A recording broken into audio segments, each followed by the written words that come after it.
Hello everyone, मैं doctor Rukmini Chaudhary और आज की इस वीडियो में हम आपको जानकारी देने वाले हैं डीवीटी के बारे में। डीवीटी यानी कि डीप वेनस थ्रोम्बोसिस।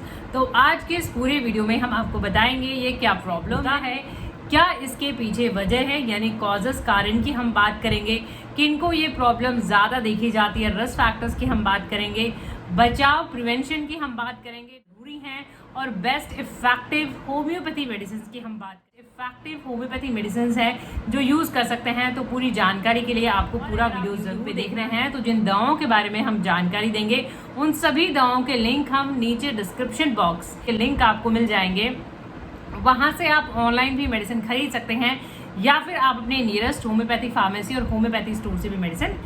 सबसे पहले हम बात थ्रोम्बस के बारे में।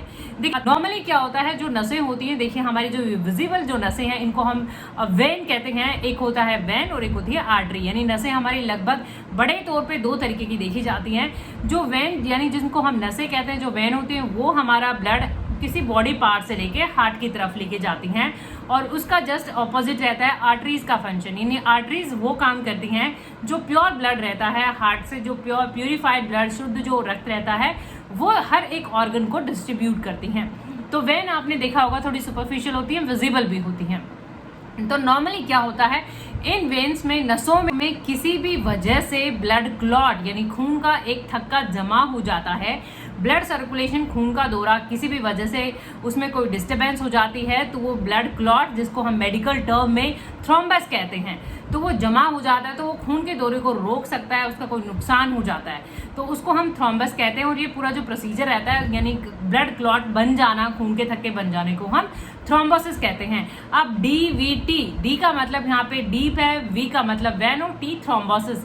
डीप वेन थ्रोम्बोसिस का मतलब नाम से ही पता लग रहा है, यानी कि अंदरूनी, जो बहुत अंदर, जो आपकी स्किन के अंदर होती हैं, उन नसों में अगर ब्लड क्लॉट बन जाते हैं तो उसको हम डीवीटी यानी डीप वेनस थ्रोम्बोसिस कहते हैं। और ये यूजुअली आपके पैरों में देखा जाता है, एक्सट्रीमिटीज में देखा जाता है। ओवर एब्डोमेन पैल्विक एरिया है या फिर आपकी जो लेग्स हैं पैरों में देखा जाता है यूजुअली, साधारणतः, बट हाँ कभी कभी आपके आर्म्स में, कंधों पे भी देखा जाता है, प्रॉब्लम ज्यादा देखी जाती है। इसका बेसिक जो कॉन्सेप्ट है वो आपका खून का दौरा यानी ब्लड सर्कुलेशन है।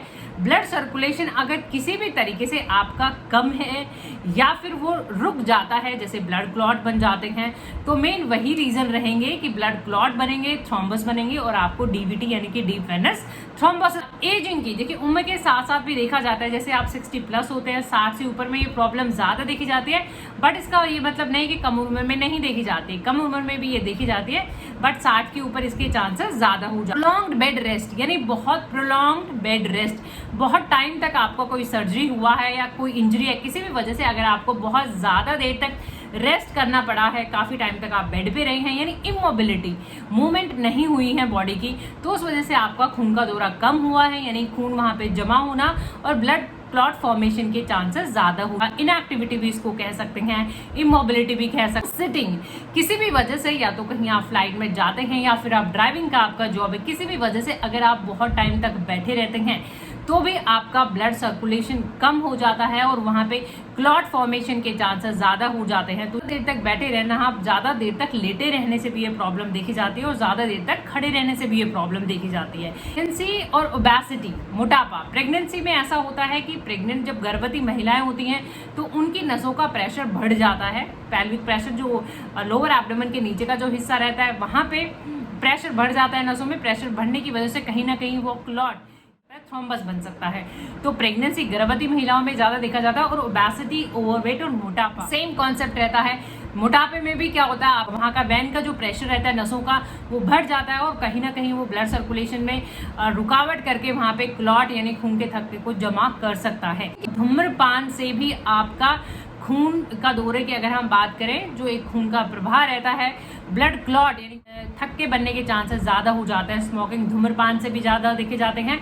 और बर्थ कंट्रोल पिल्स जो होती हैं, ऑरल कॉन्ट्रासेप्टिव पिल्स जो महिलाएं लेती हैं, वो भी कहीं ना कहीं ब्लड क्लॉट को फॉर्म करती हैं, बनाती हैं। किसी कुछ टाइप्स हैं जो कैंसर के, उनकी वजह से भी ये प्रॉब्लम। फैमिली हिस्ट्री और जेनेटिक्स भी देखा गया है। कुछ जीन्स हैं जो रिस्पॉन्सिबल हैं, कुछ फैक्टर्स हैं जो मिसिंग हो जाते हैं, कुछ फैक्टर्स हो जाते हैं। किडनी बाउल डिजीज की, जैसे अगर हम क्रॉन डिजीज की बात करें या फिर अगर हम बात करें अल्सरेटिव कोलाइटिस की, तो इनमें भी ब्लड क्लॉट फॉर्मेशन और सिम्टम्स पे लक्षण पे कि क्या इसके लक्षण देखने को मिलते हैं। देखिए सिम्टम की अगर हम बात करें तो इसके नॉर्मल सिम्टम देखे जाएंगे और अलार्मिंग सिम्टम भी इसके देखे जाते हैं, यानी कि ऐसे सिम्टम जिनमें आपको तुरंत रश करना होता है। You see your doctor right away, rush to hospital for emergency sign और सिम्टम। तो हम पहले नॉर्मल जो सिम्टम्स रहते हैं उनकी बात कर लेते हैं। मोस्ट इंपॉर्टेंट, कई बार इसमें सिम्टम देखे भी नहीं जाते हैं, यानी ये कई बार एसिम्प्टोमेटिक भी हो सकता है। डीवीटी डीप वेनस क्लॉट्स हैं लेकिन आपको कोई सिम्टम नहीं आते हैं। और अगर ये लोअर लेग्स में, पैरों में हमने बात करी है, लोअर एक्सट्रीमिटीज पैरों में अगर ये देखे जाते हैं तो वहाँ पे आपको सूजन, स्वेलिंग देखी जा सकती है। एबनॉर्मल डिस्कलरेशन, रेडनेस वहाँ पे लाल देखा जा सकता है, अलग सा कलर वहाँ पे देखा जा सकता है। छूने पे गर्म लग सकता है वो एरिया, आपको वार्मथ वहाँ पे फीलिंग हो सकती है, पेन आपको हो सकता है और एक डिस्कम्फर्ट भी आपको देखा जाता है। तो ब्रूजेस, कई बार चोट के निशान जैसे आप देखें एबनॉर्मल, वो आपको नजर आ सकते हैं। तो ये यहाँ पे बात, ये सब देखा जाता है। और अगर हम अलार्म साइन की बात करें कि क्या अलार्मिंग साइन, यानी कि ऐसे साइन जरूरी हो जाते हैं आप डॉक्टर को देखें। देखिए अगर आपको एक हम डिस्कस करेंगे यहाँ पे पल्मोनरी एम्बोलिज्म। एम्बोलिज्म का मतलब यहाँ पे ये है कि जो नसें किसी दूसरे बॉडी पार्ट से, अगर हम पर्टिकुलरली बात करें तो पैरों की जो नसें जो लंग्स की तरफ, फेफड़ों की तरफ जाती हैं, उनमें अगर कोई क्लॉट जमा हुआ है और वो क्लॉट कहीं ना कहीं वहाँ तक चला जाता है लंग्स में, तो उसको हम पल्मोनरी एम्बोलिज्म कहते हैं। ये एक इमरजेंसी कंडीशन हो जाता है और इमरजेंसी साइंस आते हैं। जैसे अगर हम बात करें, आपको सांस लेने में दिक्कत हो सकती है, शॉर्टनेस ऑफ ब्रेथ, सांस लेने में दिक्कत होना, रैपिड हार्ट, आपका पल्स बढ़ सकता है और आपको स्वेटिंग, गिडीनेस देखा जा सकता है, घूमना, एंजाइटी देखिए, लाइट हेडेडनेस, गिडीनेस इसमें सिम्टम्स निकल के आते हैं, चेस्ट पेन इसमें हो सकता है। तो ये ऐसे इमरजेंसी अलार्मिंग सिम्टम्स है। जैसे किसी बीमारी को अगर हम ठीक नहीं करते हैं तो उसको हम कॉम्प्लिकेशन, यानी उसके दुष्परिणाम, उसके आफ्टर इफेक्ट्स क्या हो सकते हैं। तो इसमें पल्मोनरी एम्बोलिज्म की हमने बात करी, यानी ऐसी नसें जो फेफड़ों की तरफ जा रही थी पैरों से, उन नसों में अगर खून के थक्के की वजह से वहाँ का ब्लड सर्कुलेशन रुक गया है तो वो पल्मोनरी एम्बोलिज्म, जिसमें सांस की हमने दिक्कतें की बात करी, वो देखा जा सकता है। एक थ्रोम्बोफ्लेबाइटिस है, यानी इसी की वजह से अगर नसों में डैमेज हो जाना, इंजरी हो जाना, तो उसको हम थ्रोम्बोफ्लेबाइटिस कहते हैं। लाइफस्टाइल चेंजेस इसके लिए किए जाने चाहिए। जब भी हम किसी बीमारी के रिस्क फैक्टर्स और कारण की बात करें, यानी किनको ये प्रॉब्लम ज्यादा देखी जाती है, आप हमेशा उस पर फोकस करें। सबसे पहले हमने जैसा कि बात करा था स्मोकिंग, धूम्रपान से आपका ब्लड क्लॉट यानी खून का थक्का बनता है, तो उसको आप अवॉइड करें। ओबेसिटी, ओवरवेट, मोटापा भी कहीं ना कहीं लीड करता है कि आपका क्लॉटिंग देखा जाता है risk, as a risk factor, तो वेट पे कंट्रोल रखें। इमोबिलिटी, यानी अगर आप एक्टिव नहीं हैं, इनएक्टिविटी, बहुत ज़्यादा देर तक बैठे रहना या बहुत देर तक खड़े रहना या बहुत ज़्यादा देर तक लेटे भी रहना, यानी आपका बॉडी में कोई मूवमेंट नहीं है, तो कहीं ना कहीं खून का दौरा सही नहीं है और ब्लड क्लॉट कहीं ना कहीं वो रिस्क बन जाता है। तो आप एक्टिव रहें, हर एक आधा एक घंटे पे थोड़ा बहुत आप वॉक कर लें, जिसमें आपका पूरा बॉडी एक एक्टिविटी में आ जाए। हम डायग्नोसिस की, यानी जांच की, कौन से टेस्ट किए जाते हैं।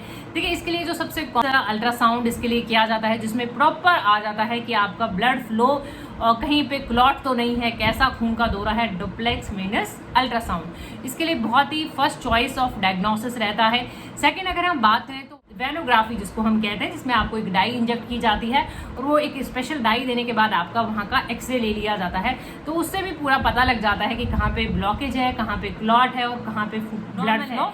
ये तब किया जाता है जब आपका डुप्लेक्स वेनस अल्ट्रासाउंड क्लियर नहीं हो पाता है। मैग्नेटिक रेजोनेंस इमेजिंग और मैग्नेटिक रेजोनेंस, अगर वेनोग्राफी की हम बात करें, दोनों साथ में देखिए कि कितना क्या है, सीटी स्कैन भी कर सकते हैं। होम्योपैथिक पार्ट ऑफ ट्रीटमेंट की देखिए, हमने वैसे तो केस के अकॉर्डिंगली अलग मेडिसिन भी हो सकते हैं, उनकी बात कर लेते हैं। देखिए कैलकेरिया आयोडाटा ये मेडिसिन है, होम्योपैथी मेडिसिन है, ये ऑरल फॉर्म में मेडिसिन है। ये आपको तब दिया जाएगा, होम्योपैथी में सिम्टम्स बहुत मैटर करते हैं, साथ साथ आपको क्या सिम्टम्स हैं, तो ये मेडिसिन आपको तब दिया जाएगा जब आपको थ्रोम्बस के साथ साथ वहाँ पे अल्सर भी हो गए, यानी इतना ज़्यादा प्रॉब्लम हो गया है कि अल्सर फॉर्मेशन हो गई है, तो आप ये मेडिसिन ले सकते हैं। एक एक दो बूंदे सुबह दोपहर शाम खाने से पहले लगातार ले सकते हैं। मेडिसिन का पार्ट हमेशा अच्छे से देखें, हर एक दवा को समझने की कोशिश करें। डिस्क्रिप्शन बॉक्स में दवाओं के लिंक चेक करें, कम दवा से स्टार्ट करें, 30, 200, 6, 12 जो भी कम से कम आपको मिले वहाँ से आप स्टार्ट कर सकते हैं। कलर कुछ भी हो सकता है, फॉर्म ऑफ द मेडिसिन यानी गोलियों में भी हो सकती है, पर हमेशा दवा के नाम पे फोकस करें। आपस मेलिफिका देखिए एपिस मेलिफिका आपने सूजन में बहुत सुनी होगी, स्वेलिंग में सूजन में एपिस मेलिफिका दी जाती है। वार्मथ गरम गरम भी ये भी सुना होगा आपने, अगर वहाँ पे देखें तो एपिस मेलिफिका सूजन में दी जाती है, पैरों में स्वेलिंग में दी जाती है। बहुत ही एक्सीलेंट रेमेडी मानी जाती है एपिस मेलिफिका डीवीटी के केसेस में। बर्निंग सेंसेशन, आपको जलन भी वहाँ पे होती है, तो ऐसे केस में आप एपिस मेलिफिका ले सकते हैं। Arnica montana almost specific tops the chart. कोई भी ब्लड रिलेटेड डिसऑर्डर रहता है, खून का थक्का बन गया है या हार्ट की कोई प्रॉब्लम है, अर्निका हमेशा टॉप रैंक पे आती है। अर्निका ब्लड क्लॉट को डिसॉल्व करने में वन मेडिसिन मानी जाती है, तो अर्निका आप ले सकते हैं। ये क्लॉट को घोलती है, डिसॉल्व। हमने सिम्टम में बताया था कि जगह जगह पे आपको ब्रूजिंग लग सकते हैं, चोट के निशान जैसे लग सकते हैं, तो उसमें अर्निका बहुत अच्छा काम। बॉथरॉप्स एक ऐसी दवा है जो डीवीटी डीप वेनस थ्रोम्बोसिस के केसेस में बॉथरॉप जब काम करती है आफ्टर सर्जिकल। देखिए कई बार ये ऐसा देखा जाता है सर्जरी के बाद भी ये प्रॉब्लम आप में हो जाती है, तो ऐसे केसेस में आप बॉथरॉप्स लें। वहाँ पे हेमरेज यानी ब्लीडिंग हो गई है, ब्लीडिंग के केसेस में, हेमरेज के केसेस में आप, और आफ्टर सर्जरी आप बॉथरॉप्स ले सकते हैं। वाइपेरा भी बहुत अच्छा है डीवीटी के केसेस में। वाइपेरा आपको तब दिया जाता है जब आपको बहुत ज़्यादा देर सिटिंग, यानी आप बहुत ज़्यादा देर तक बैठे रहे हैं, उसके बाद आपको ये प्रॉब्लम हुई है, तो वाइपेरा आप ले सकते हैं। वाइपेरा में भी डीवीटी काफ़ी अच्छे सिम्टम्स निकल के आते हैं। लैकेसिस भी आपको डीवीटी के केसेस में बहुत अच्छा रहेगा। लैकेसिस आपको लेफ्ट साइडेड दिया जाएगा, और एंकल के अराउंड अगर सूजन है और नीले निशान पड़ जाते हैं तो लैकेसिस बहुत अच्छा रहता है। बाहिनी तरफ यानी लेफ्ट साइडेड दवा है। टॉप्स की बॉथरॉप्स आपका राइट साइडेड यानी दाहिनी तरफ काम करता है। हेमामेलिस दवा है, हेमामेलिस भी बहुत अच्छा काम करती है। हेमामेलिस तब दिया जाता है जब आपको बस्टिंग, ऐसा लगता है कि बहुत ही ज़्यादा बस्टिंग फट जाएंगे आपकी नसें, हेमामेलिस तब दिया जाता है। सिकेल कॉर में पैर ठंडे पड़ जाते हैं, सिकेल कॉर भी बहुत अच्छा काम करते हैं जिसमें पैर ठंडे पड़ जाते हैं। सके वीडियो आपको इन्फॉर्मेटिव और नॉलेजेबल लगे तो प्लीज़ वीडियोस आप लाइक और शेयर ज़रूर करें। चैनल पे नए हैं तो चैनल को सब्सक्राइब करें, बेल आइकॉन घंटी ज़रूर दबाएं अपडेटेड रहने के लिए। Thank you for watching, thank you.